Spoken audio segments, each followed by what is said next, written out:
You could just go and open the door in case any newcomers, any latecomers come in. That would be great, thank you. Okay, is that everybody in? Yeah. Okay, great, lovely. So, welcome everybody. Are we live yet on YouTube? We are live yet on YouTube. Hello everybody out there, all around the world on YouTube. Well, very warm welcome to Wednesday night at the London Buddhist Centre. My name's Suvarnajyoti and I'm going to be leading the class this evening. So I think we'll start with a lying down, just an arrival body scan kind of thing. So let's lie down with our heads towards the door, because that way we should hopefully all be able to fit in. So you want to have your knees bent up. Is that too dark? No. So head towards the door. Yeah. So feet towards this wall. Maybe that's a better way to put it. Feet towards this wall. That's it. Yeah, be considerate of your neighbours. But if they're crushing you, just ask them nicely to move up a little bit or something. Yeah. We're all friends here, hopefully. Yeah. So ideally, with your knees bent up and feet hip width apart. Yeah, and that's totally fine if you want to stay on a chair, that's fine as well. You want to make sure you've got your head up, on a very thin cushion, not a big fat one, because that will get your neck will then be at the wrong angle for your spinal alignment. Yeah, great. Okay. So, just taking a few minutes just to settle yourself. Let's turn that. Oh, it's not going to go any lower. Okay. Okay. If you're coming in, if you just want to sit on those chairs for now, that would be good. Thank you.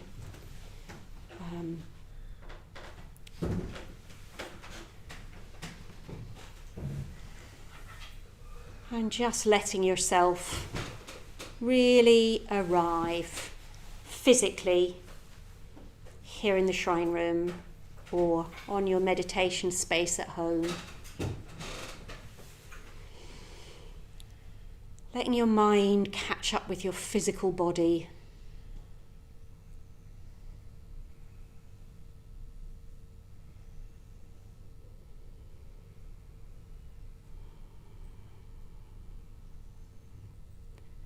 Taking a few moments to check in with yourself. What's going on in your body overall?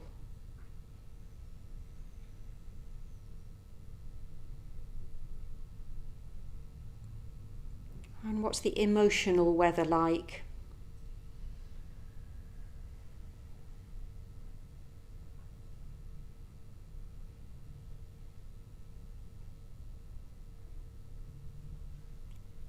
And what's the kind of quality of your mind just now?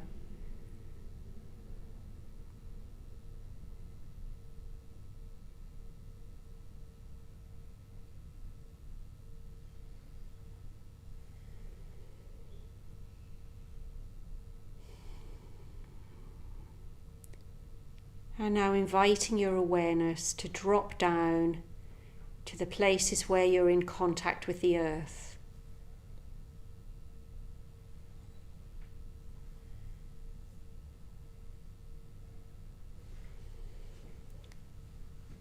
And as you do that, letting yourself breathe out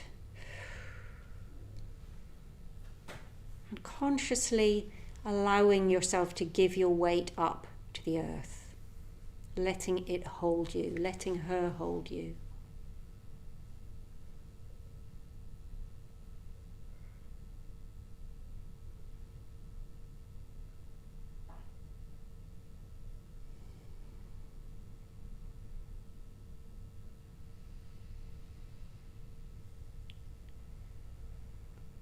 Feeling the weight of your legs.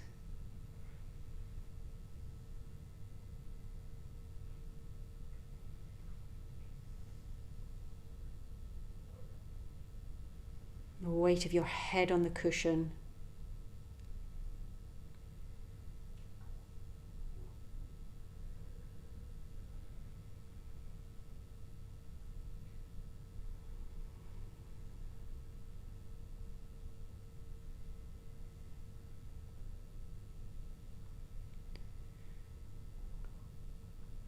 And every time your mind pings off somewhere, that's okay, that's normal. Just keep each time just inviting it back into the body and down towards the earth.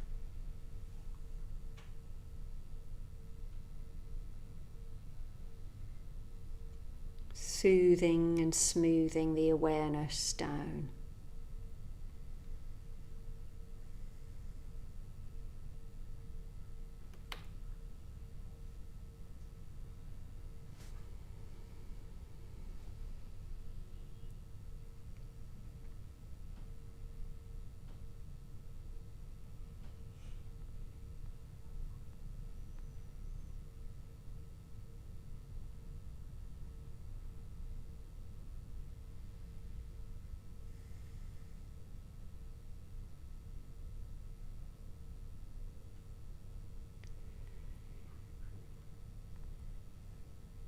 And as well as that sense of being rooted into the ground,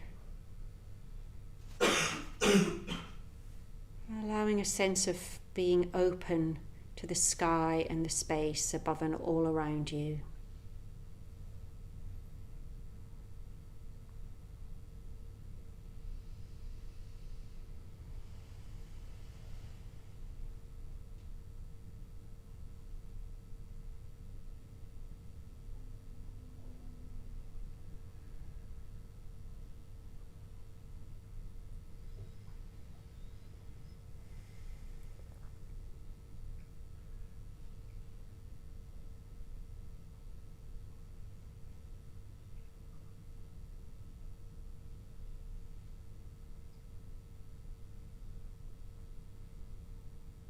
And in between the earth and the sky is this breathing body.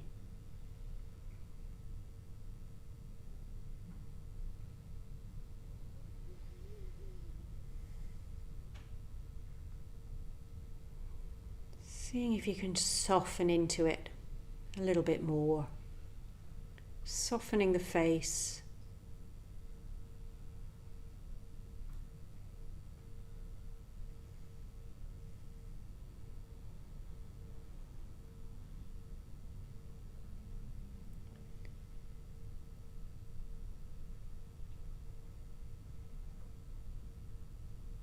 Seeing if you can let the shoulders melt down into the floor.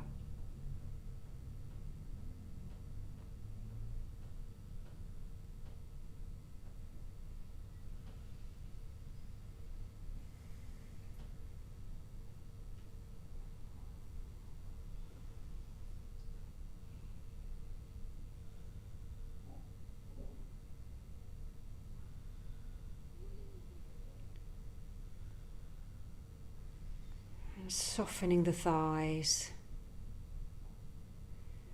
If there's any tension there, just letting the knees drop towards each other, support each other, so that you don't have to clench anything.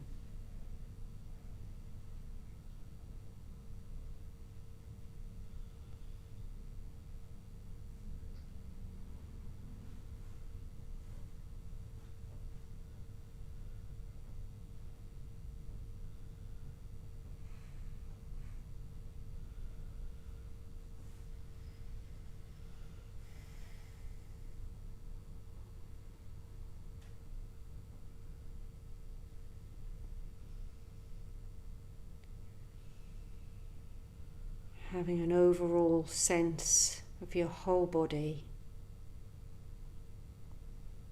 Maybe a sense of breathing in and out of every pore of your skin.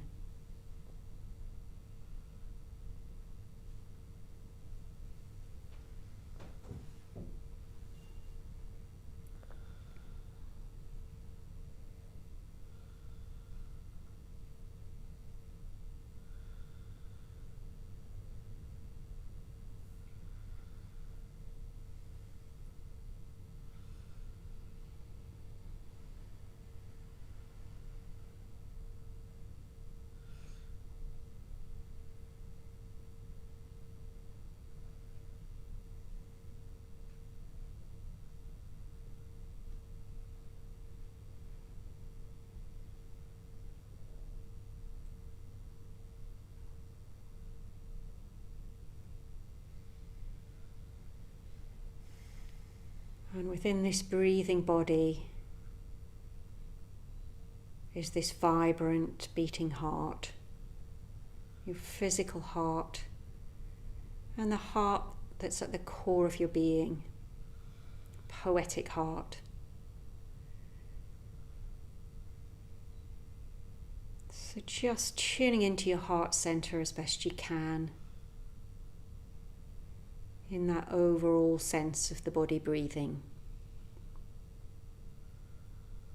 Just coming back to that again and again until I ring the bell.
Just taking your time, you might want to roll over towards the shrine, roll over onto your right side towards the shrine first.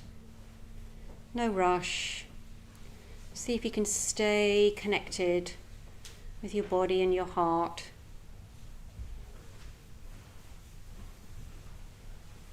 And then gradually coming up and just sitting comfortably, because I'm going to say a few things before we do a full practice.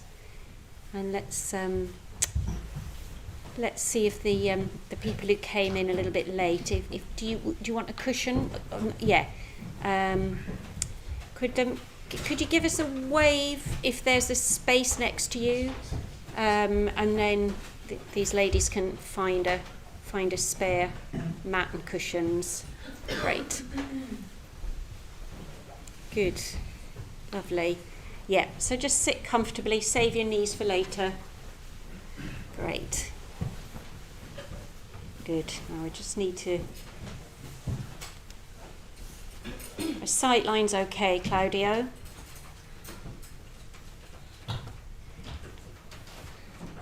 Oh. Yep, great. Okay, hello. Are you all right there, or do you want a mat? Yeah, go on, there's plenty. Go on. Yeah. Is that everybody in, Paul? Who was that? Yeah, lovely. Okay, welcome. Come in, have a seat. Good. Well, welcome everybody. Trying to make sure I can see you all, but do shift around a little bit if you can't quite see me while I'm speaking. Yeah. So welcome back to those of you who were here last week. If you weren't, that's fine as well. At the moment, we're doing a series on an approach to the Buddhist teachings called the 5 spiritual faculties. So we're doing a series on how each one of those spiritual faculties, how we can notice it, develop it, dwell in it during our meditation practice, and how that can enhance our meditation practice. So this is week 2 of the 2 weeks on confidence, which is one of the 5 spiritual faculties. When we talk about confidence, I'll do a little recap from last week. What we're talking about, there's different ways of translating it. It can be translated as faith, trust, confidence, or a placing the heart upon. So the word in the Buddhist word for this faculty is Sraddha. And it's, as we were saying last week, it's not a sort of a faith in what somebody's told you should believe in. It's very much a faith in your own direct experience, your own direct sensory experience in your life, in meditation, and also your direct intuitive experience. So you may well have a kind of deeper intuition that there's sort of something beyond just you, beyond just us. And that too would be an example of Sraddha, because it's something that you feel in your intuition. It's not just because someone's told you should think that or believe that. So last week we were talking about that in relation to the mindfulness of breathing, and exploring, trusting, really trusting that connection into the body and the breath, and coming home to that, and that as an aspect of Sraddha, trusting that direct experience, physical experience. And this week we're going to be looking at Sraddha in relationship to the Metta Bhavana. So I'm going to start with a bit of story, a bit of a story of my own experience, a particular time when, if you like, I really put my faith in the Metta Bhavana, or in Metta generally, and the Metta Bhavana as a way to practice Metta. So some years back, it's a funny thing this, now we're teaching and we've got YouTube, because you have to be careful what stories you tell, because they're going to be on the internet forever, potentially. Whereas in the old days, you could tell the story and then it was gone and that was it. So perhaps we'll be covering up certain identities in order to protect the guilty. And anyway, so some years ago, I had a really, really devastating and huge falling out with somebody very, very, very central in my life, really central in my life.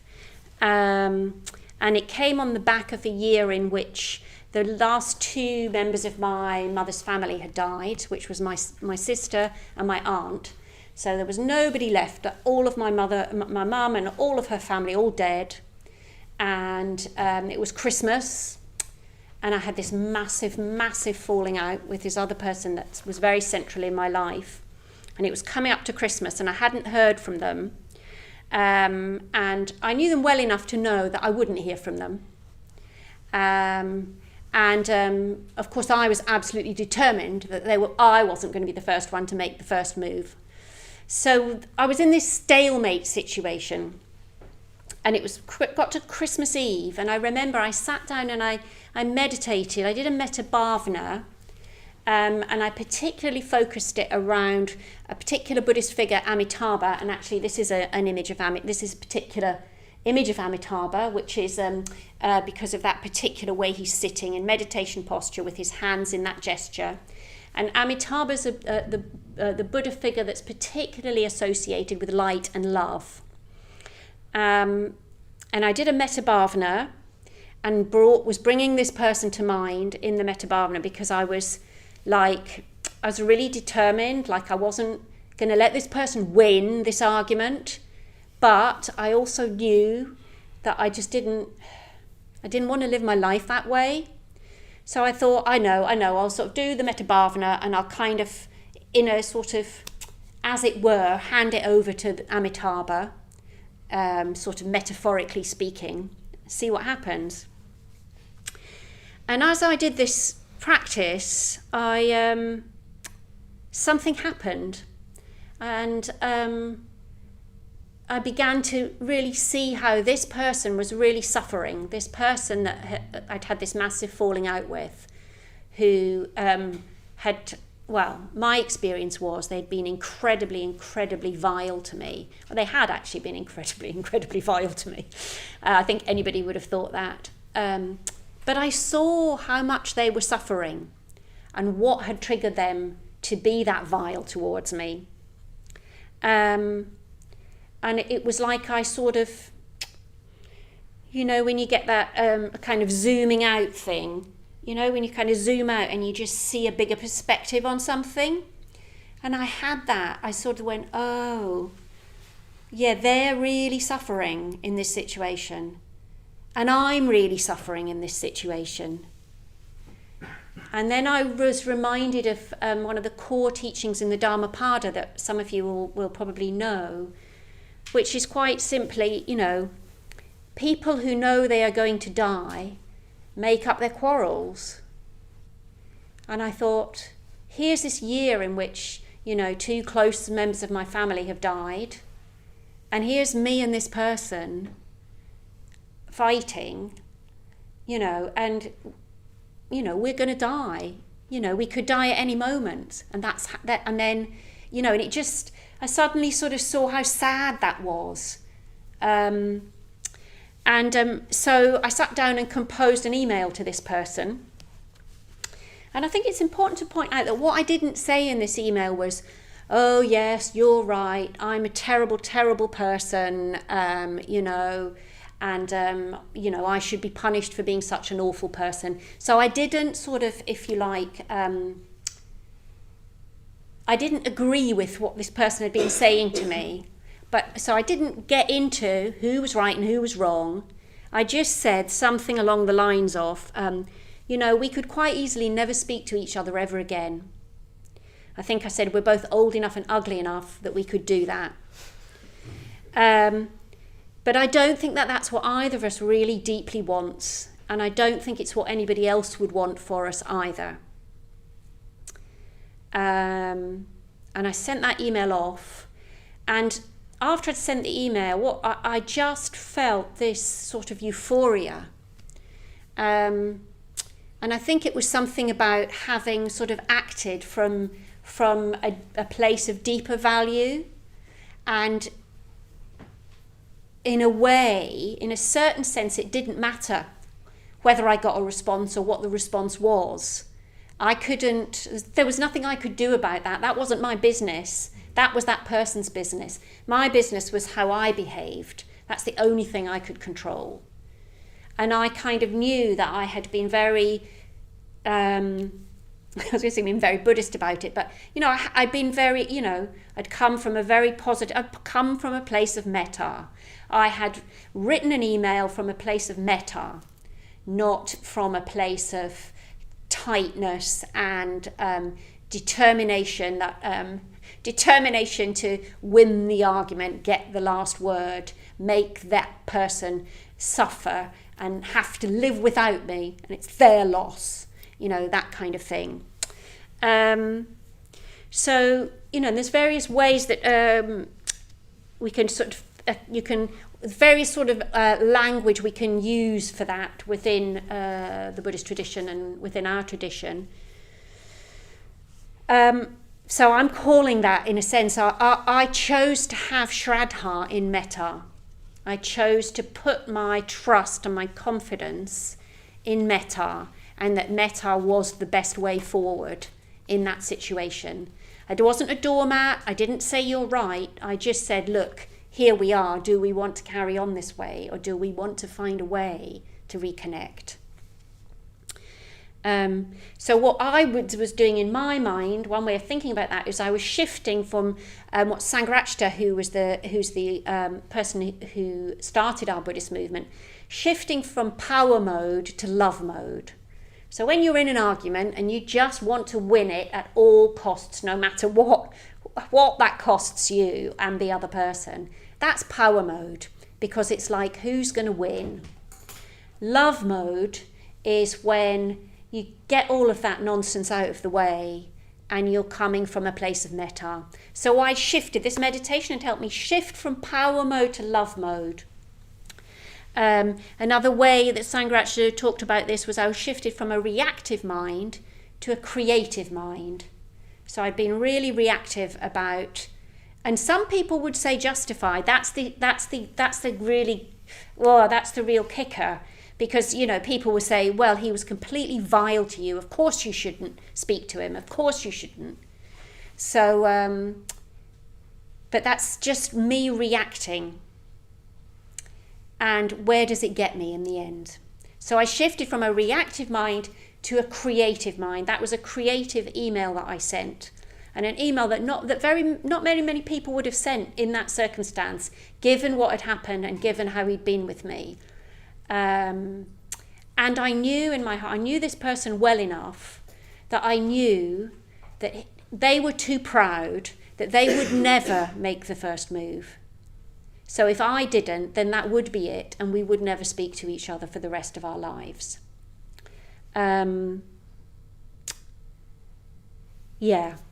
So another way of speaking about that is that I moved from a place of craving to get my own way, to a place of Sraddha, a place of trusting in something bigger and deeper and more important than our petty ego quarrels. So, one of the ways that one of the sort of most famous ways that Sangharakshita defines Sraddha, it's got 3 different factors to it. Okay, so he says, Sraddha or faith consists of a deep conviction of what is real. A deep conviction of what is real. So that's the first factor. A lucidity to what has value. So lucidity to what has value is the second factor. And a longing for what is possible. A longing for what is possible. So it's a deep conviction, a lucidity, and a longing. Those are the 3 factors of Sraddha. And in a way, you could say whatever we put our trust in, we're doing it because we have sort of some kind of faith that that's going to provide what we want, and a longing that it should do, and that we put a value on that. So those factors will come up in anything that we trust in. The difference between that and Sraddha is about a deep conviction and a lucidity and a longing for our direct experience and our sense of inspiration that there is something bigger and better than our sort of normal everyday experience and our normal everyday mind. So what we're going to do now up until the tea break, I found this poem and I've really been reflecting on it a lot, particularly recently actually, because to be honest, I've been really grumpy recently, which is a familiar experience to me, and sometimes it's worse than others. But I've really been reflecting on this poem, and I thought, I'm going to use that poem on Wednesday night, because to me it sums up those 3 factors, but it says them in this, what I think is a beautifully sort of poetic way, and is a bit of an invitation into the Metta Bhavana. So we'll do a period of the Metta Bhavana. I'll start with the poem, and then that'll be an invitation for you guys to sort of take that poem into the practice. And then after the tea break, we'll have a chance to explore that a little bit more. So just to reiterate the definition of Sraddha: a deep conviction of what is real, a lucidity to what has value, and a longing for what is possible. So those are your 3 factors. And I think that this poem that I'm going to read out kind of brings all of those together in a way that I find in equal parts deeply moving and incredibly challenging. So see what you make of it. So let's set ourselves up for a period of the Metta Bhavana.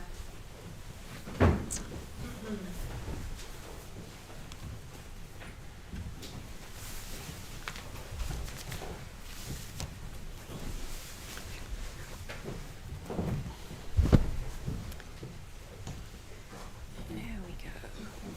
Okay.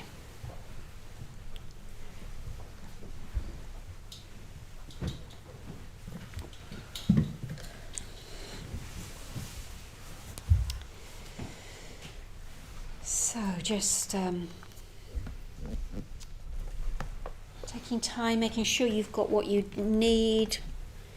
Now's the moment to grab an extra cushion if you need that, or whatever you might need to be comfortable.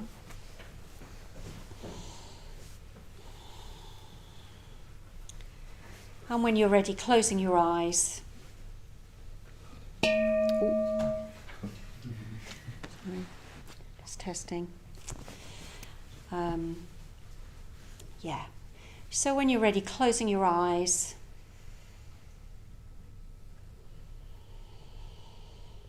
And letting your awareness drop in and down and through your body again.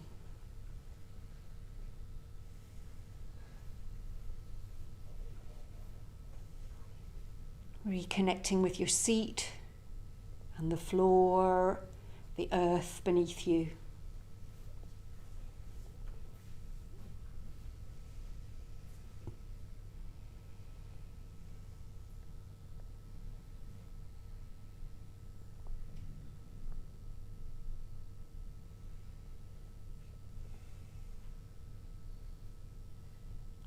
And as best you can, inviting yourself to open your heart, whatever that might mean for you. A softening and opening, a relaxing, a trusting in your own experience, and a trusting in the goodness of your heart.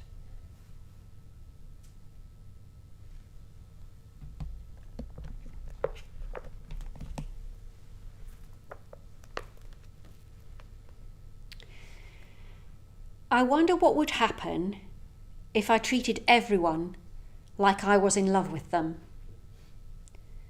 whether I liked them or not, and whether they responded or not. And no matter what they say or do to me, and even if I see things in them that are ugly, twisted, petty, cruel, vain, deceitful, or indifferent.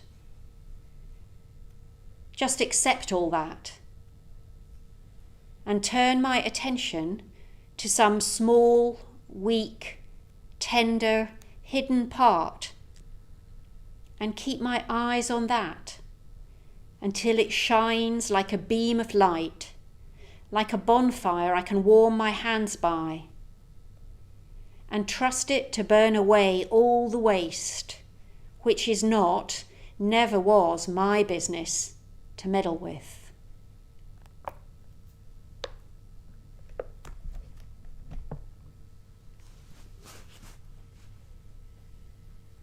The Metta Bhavana.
And now dropping any effort that you're making, just sitting as openly as you can. Just sitting with as much awareness and an attitude of metta as much as you can muster.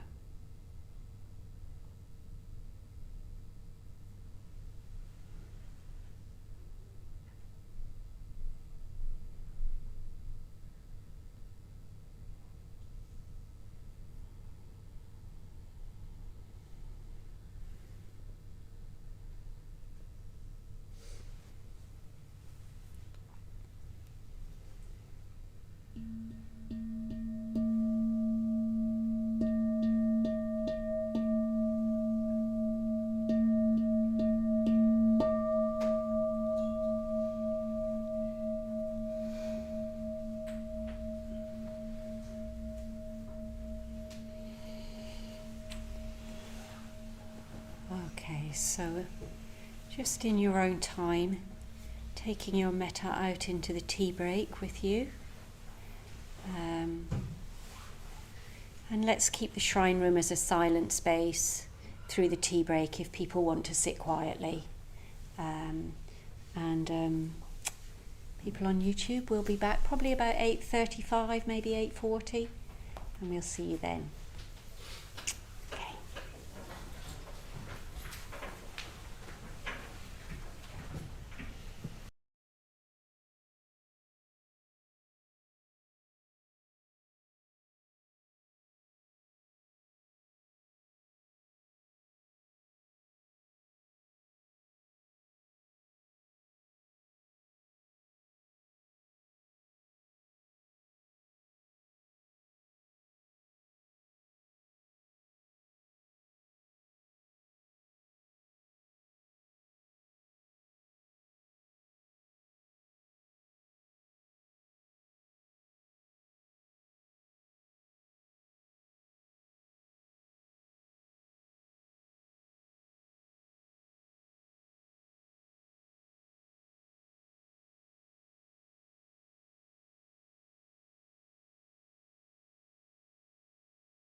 Claudio?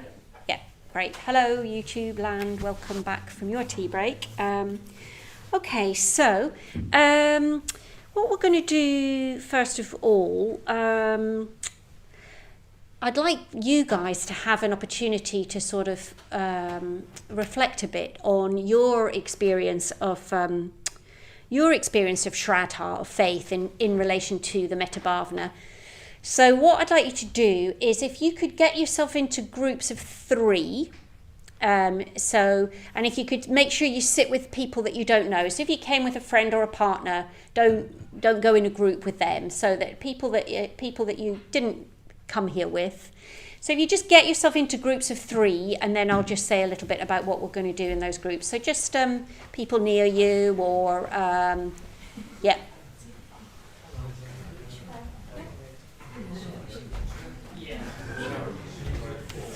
So if you just want to, yeah, okay.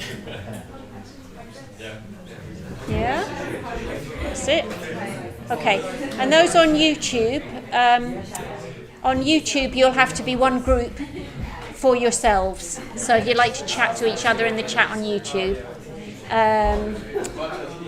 Claudio, can you just make sure, can you tell the YouTube people to be in a group with themselves? Do you know what I mean? No, I mean that they've to talk to each other on YouTube. Just in the chat. Yes, exactly. Just so they know. Okay, right. Okay, so yep. Okay, so just to remind you, we're distracted by Diana. Sraddha, so the 3 factors of Sraddha that I think were in that poem. A deep conviction of what is real, a lucidity to what has value, and a longing for what is possible. So this is just an opportunity in a small group. See if you can just share a little bit with each other about what your experience of Sraddha is in relation particularly to the Metta Bhavana. So we're really focusing on the Metta Bhavana and Sraddha. So that I will ring a bell after, like, sort of got about a minute each. So I'll give you like a little bell when to change. But yeah, so there you start by introducing yourselves and then go.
So moving on to the second person, if you haven't yet done.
So moving round again to the next person.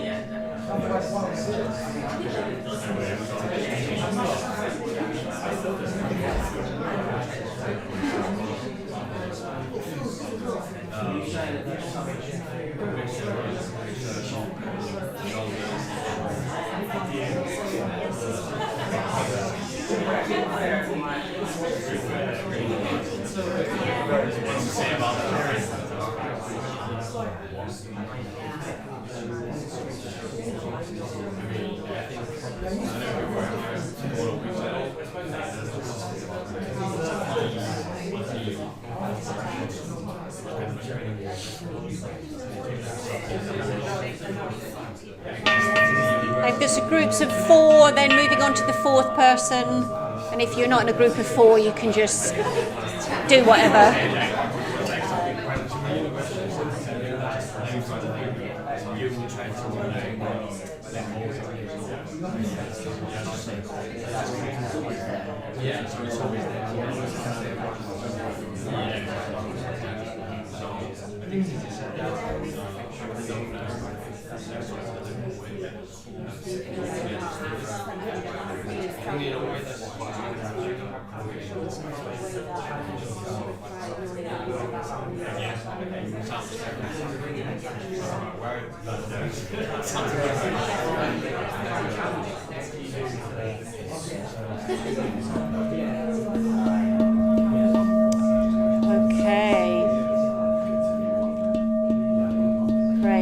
Okay, well, looks like there was lots to talk about. Some people are still doing it.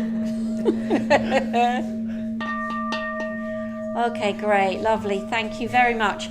So if you want to go back to your places now, thank your group and go back to your places.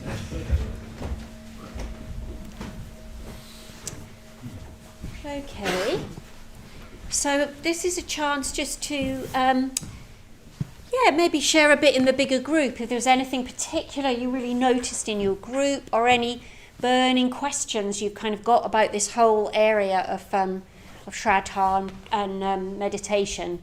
I know we're particularly doing the Metta Bhavana, but if it's meditation more generally. So does anyone want to share anything or ask anything? And that includes YouTube folks. So Claudio, keep me posted so that I don't leave them out. Yes, hi, yes, what's your name? Yasmin. Yasmin, hi Yasmin. I was just wondering if you could repeat the 3 elements, because a lot of the big words didn't go into. A lot of big words didn't go into your head. Fair enough, that's very honest. Let's see if anybody can remember what were the 3, because I've got it written in front of me. So, but can anyone remember what was the first one? A deep conviction of what is real. A deep conviction of what is real is the first one. A deep conviction of what is real. Okay. Second one. Lucidity of what has value. So a clarity about what really matters. And the last one. Longing for what's possible. A longing for what's possible. A longing for what's possible. So it's that being really convinced that something feels really authentic. A real clarity about what really matters. And a deep longing for what's possible, for where that could take you. That would be sort of, that's my own words for it. But yeah, thank you, Yasmin. It can never be repeated too often. I think it's a good question. Anybody else got a question or want to make a comment about anything from your group without disclosing someone else's terribly personal stuff, but general comments? Anything on YouTube? No, not yet. Oh yeah. Paul. We just spoke about how we make judgments on people when we don't even really know. So we've not spoken to them or anything. Right. We're just making those normally negative judgments in our mind. So you're making judgments about people that you don't even know. And how, for you guys, or for you particularly, how does that link with Metta and Sraddha for you? I'm not sure. Anybody else that was in the group? How does that? So how does that sort of connect for you with Metta and Sraddha? Who was in your group? Hello. Yes. I think for me it touched on the first point about confidence, because I have confidence that the reality that my mind so readily kind of presents to me is not a true reflection of what's actually right, as shown by these judgmental, inaccurate first impressions that often form. Okay. So you have a confidence that your mind isn't necessarily telling you the completely objective truth, if such a thing were to even exist. Yeah. Okay, great. So that's an aspect of Sraddha for sort of that conviction of what is real, or in this case, in a sense, what isn't quite real, and not and therefore not perhaps buying into it quite as much as maybe you would have done once upon a time. Yeah, great, lovely, thank you. Anybody else? Yes, hello. Hi. Yeah, we were talking about like taking risks, like the story you told. I mean, it's coming from a sort of a larger self, or like a bigger self. The small self wouldn't want to send that email, but the larger self takes a risk, and therefore you're letting in Metta. And I feel like that's Sraddha is just a real everyday practice of trying to reach for a larger self. Lovely. That's a lovely way to put it. That idea that my small self didn't want to send that email, because that's exactly right. What you feel when you're in, I don't know about you, but when you're in those mental states, I feel small. I feel small and tight and sort of clenched and sort of, somewhere in my being, even if it's not physical, but there is a smallness and a narrowness and a tightness. And yes, when I can relax that, I literally feel bigger, and it is sort of stepping beyond that small self and trusting. It's interesting that you use the language of risk there. I suppose it is a risk in a way, because what we're risking, or what I was giving up on in that situation, was my wish to be right. That I had to be right and it had to be my way or nothing. And there's a perceived risk in that. But I think it's one of those things where we think it's a risk, because it's a sort of risk to our small self, but actually it's a blessing. So thank you. Yeah, have you had similar experiences? Oh, don't worry, I won't ask you to put them on YouTube, but it sounds like maybe you have. I was just thinking that generally that I feel that having faith it's a state of reaching, and just wanting to reach in whatever way is appropriate at any time to the larger self. So that's that thing about a longing for what is possible, isn't it? Yeah, that's lovely. Thank you. Thanks. Anybody on YouTube? Claudio, any questions there? Yeah, there is. Eve asks, she's talking about the poem. Oh yeah. In reference to the poem, she says that she's tried to focus on the goodness in people, but it's. She says found it blinded me. Is that a question or a comment? Well, as a question, she goes on to ask, okay, where is she getting it wrong? Okay, so the goodness in people, or looking for the goodness in people, has blinded her. Maybe it's just been. Yes, whoever it is, hello there, whoever that's questions from. I'm not entirely sure what you mean by blinded, but I'll just I'll have a bit of a guess. I suppose in a way, I suppose my reading of that poem and my sense of metta is not necessarily that you're looking for the goodness in people. You're, in a way, you're loving them anyway. So, I mean, the metaphor in the poem is, imagine that I wonder what would happen if I treated everyone as if I were in love with them. And that's a bit of a metaphor, I think, rather than a sort of literalism. But it's something about loving people despite their flaws, but not loving them in a blind way. I suppose that's what I was saying about my example of sending that email to that person. I didn't become a doormat in that and just let them completely get their own way and say, oh yeah, I'm a terrible person. So I didn't let that happen, but I did reach out with love towards that person. So I'm not sure if that's what you meant by being blinded, but I think it is for me, it's much more about, Sangharaj just said something about it's loving where there's no reason to love.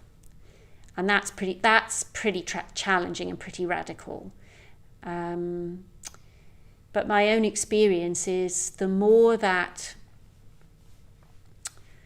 I can come from a place of love, treat people with an attitude of love, of metta, it does transforms things. It might not change things externally, but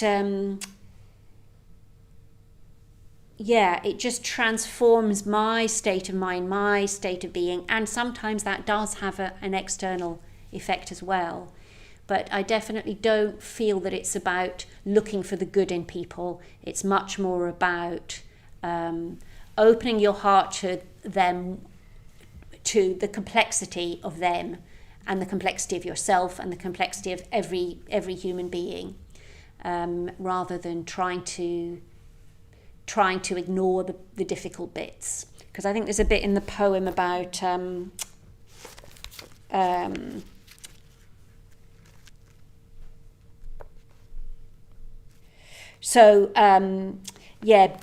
about acknowledging that that people can be ugly, twisted, petty, cruel, vain, deceitful. So it's not saying, we sort of pretend that that's not the case. And it talks about shining, keeping up, turn my attention to some small, weak, tender, hidden part, and keep my eyes on that until it shines like a beam of light, and then it burns away the waste that isn't my business to meddle with. So for me, that means, in a sense, I suppose that's connecting with someone's vulnerability, someone's suffering behind whatever's going on, and just sort of trusting in that shared humanity, and that will kind of getting my own ego out of the way and trusting in that, and trusting that just bearing witness to that whole complexity of their being will have an effect. I'm sort of thinking, it's making me think about, so one of the other things that I do in my spare time when I'm not here is I'm a volunteer with Samaritans, and one of the things that we do, which is I don't know where people are listening from, but it's a telephone-like sort of crisis line, completely anonymous, where people can phone up in any state of distress, and people can be very, very distressed. And we have this particular training in how to listen to people. And, we do get quite a lot of people phoning up and not being very pleasant to us over the phone in one way or another. And what's really interesting for me is that some of the things that I sort of listen to and manage on a phone call, if somebody actually said that to me in real life, I don't like to say how I would react.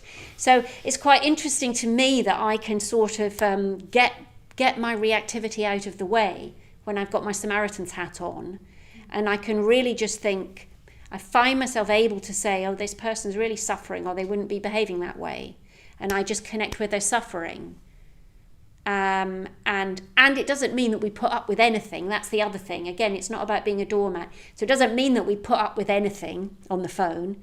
We have a protocol, and if people step across a line, we're just very much like, look, that's not what we're here for, you know, and I will have to end the call. And if the person persists, then we say, I'm sorry, I'm going to end the call, and we end the call. So it's not about being a doormat and sort of letting yourself be treated badly, but there's definitely something there, and I find it a really inspiring practice, actually.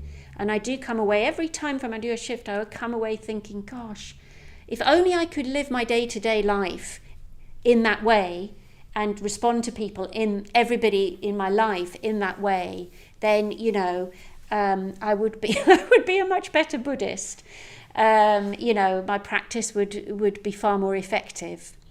Anyway, that was a very long rambling. So I hope whoever that was on YouTube, Eve, I hope that sort of spoke in some way to what you were saying. Okay, folks, let's, just because of time, let's do another period of the Metta Bhavana now, so that we've got a decent amount of time to sit this evening. And yeah, I'm around at the end if there are any burning questions that you didn't get a chance to ask. Do come and say hello at the end.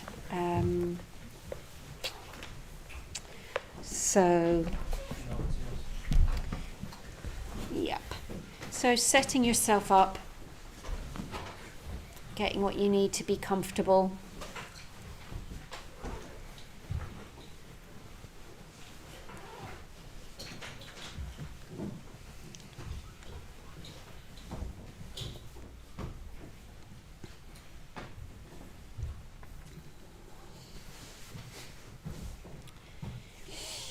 And just noticing for yourself in this practice as we go through it, sort of noticing where you do maybe experience these qualities of a deep conviction of what's real, a lucidity to what has value, and a longing for what is possible.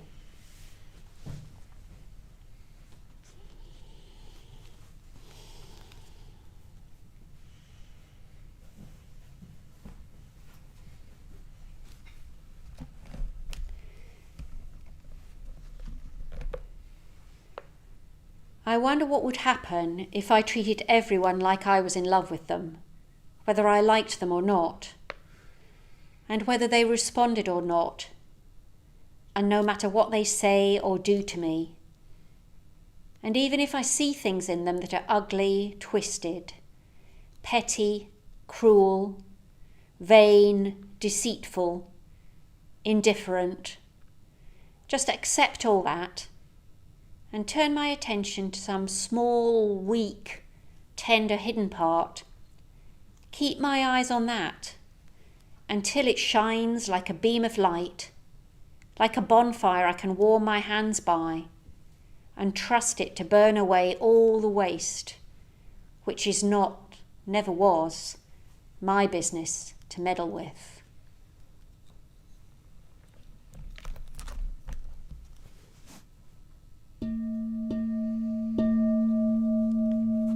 The Metta Bhavana.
And now just dropping any effort that you're making. Just completely relaxing and just sitting until I ring the bell. And seeing if you can stay absolutely still just for these final moments.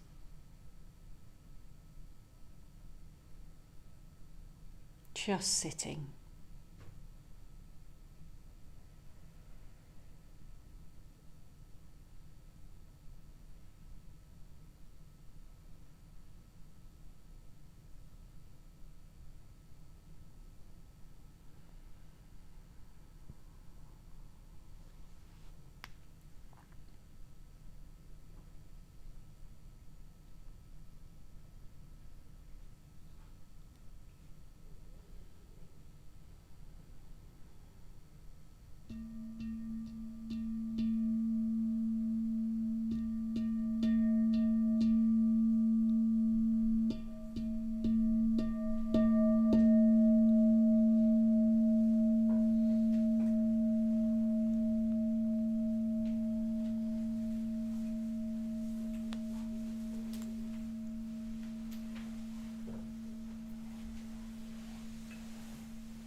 Well, that's just about all we've got time for this evening, folks, and that's our sort of 2 weeks on Sraddha. Tick, Sraddha done. But hopefully it's given you some food for thought around that particular spiritual faculty and how it links with practice. And next week, I think it's Di and Arthur will be leading in this class, and we'll be moving on to Virya, which is energy in pursuit of the good is translation, and he's going to be talking about how that relates, how to relate that with the mindfulness of breathing. So do come along and join us for that. And also just to say, if you're coming along regularly and you're valuing what the LBC has to offer, and you want to help us carry on doing that, please do consider either giving us a donation for the class this evening, or setting up a standing order is even better if you're able to do that. That helps us be able to plan for the future. And, in a way, it's a contribution to this project of the value of mindfulness and metta in the world, for those of us that teach the classes, we don't, our contribution is we teach for free because we want all the donations that people give to just go directly into maintaining the centre and enabling us to provide more classes, and for those to be as accessible to everybody of whatever their income level. So if you can help us out with that, there'll be people at the door very happy to take your money as you leave. That if you're not able to do that, or you don't want to do that, that's absolutely fine, and you're every bit as welcome to still come along. And I think Claudio will have put a link into the chat for the YouTube people. So that's it for tonight, folks. Thank you very much for coming and joining in so wholeheartedly, and and hopefully we'll see you next week. So go well. Thank you. And if you could just help by putting you could put the cushions in like bricks rather than piles, because they'll just fall over otherwise. And stack the mats in the corners, that would be great.